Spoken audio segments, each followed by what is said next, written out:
ऐसा जो होती है ना इसे हर एक मकसद में कामयाब हो जाती है। ईशल कुछ टाइम के लिए इसे आंखें दिखाती है, लेकिन आगे से ऐसा जो होती है इसे आशिर को इस्तेमाल करके ईशल को अपनी औकात चाट दिला देती है। तो अब अनाया और ईशल इसे दोनों मुकाबला करने के लिए रेडी हो चुके हैं कि हमने जो वो हासूत में सज़ा दिलवानी है।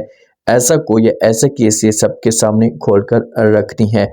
जो ऐसा होती है ना, ऐसा ने इसे डिसाइड कर लिया है कि चाहे जो कुछ भी हो जाए, जो कुछ मेरे साथ अनाया ने किया है ना, तो अनाया को अब मैं हसूत में जो वो सबके सामने शर्मिंदा करूँगी। ऐसा अनाया की असलियत जो है वो मैं सबके सामने खोल कर रखूँगी। अब जब रूहान आता है अनाया के पास आकर इसे मजबूर करने की कोशिश करता है और कहता है कि आपको जो है वो भाभी के साथ ऐसे कैसे बदतमीज़ी नहीं करनी चाहिए थी।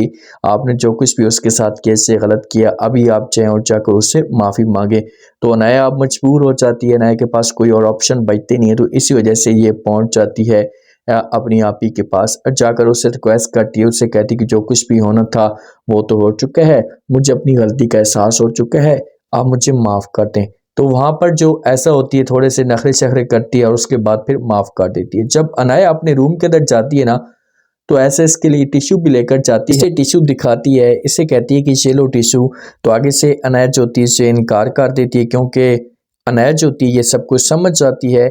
ऐसा वो कहती है कि ये जो टिश्यू है इसे अपने पास संभाल कर रखें, क्योंकि इससे आपको बहुत जल्दी काम आने वाले हैं। तो ऐसा जो होती है थोड़ी सी चौड़ी बनती है, अनायत को कहती है कि अब आपको तो यकीन हो गया होगा ना कि भाई आपकी इस घर के अंदर औकात क्या है और मेरी वैल्यू क्या है, इस मामले पे आपको यकीन हो चुका होगा।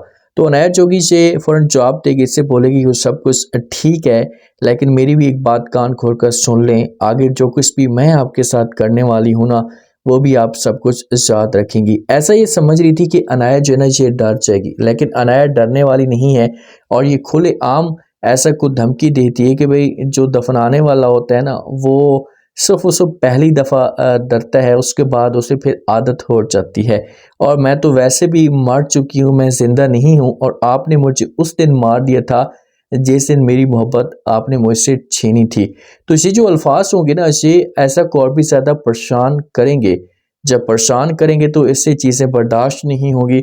इसल के लिए कुछ घर की तरफ से जब वो गिफ्ट वगैरह आते हैं, सामान वगैरह आता है, तो ऐसा जो तीसल के ऊपर प्रेशर डालती है, इससे कहती कि आप कुछ वो अपने घर वालों से मंगवाने की क्या ज़रूरत थी। आशिर था, कोई और था घर के अंदर, तो उनके साथ बात करती तो ये सब कुछ मंगवा सकती थी। तो अब आगे से जो ईशल होती है इससे इनकार कर देती है, इससे कहती कि आपको बीच में बोलने की कोई भी ज़रूरत नहीं है, इससे मेरा अपना मामला है और आपको मेरे पर्सनल मामलात में जो वो इंटरफेयर करने की कोई ज़रूरत नहीं है।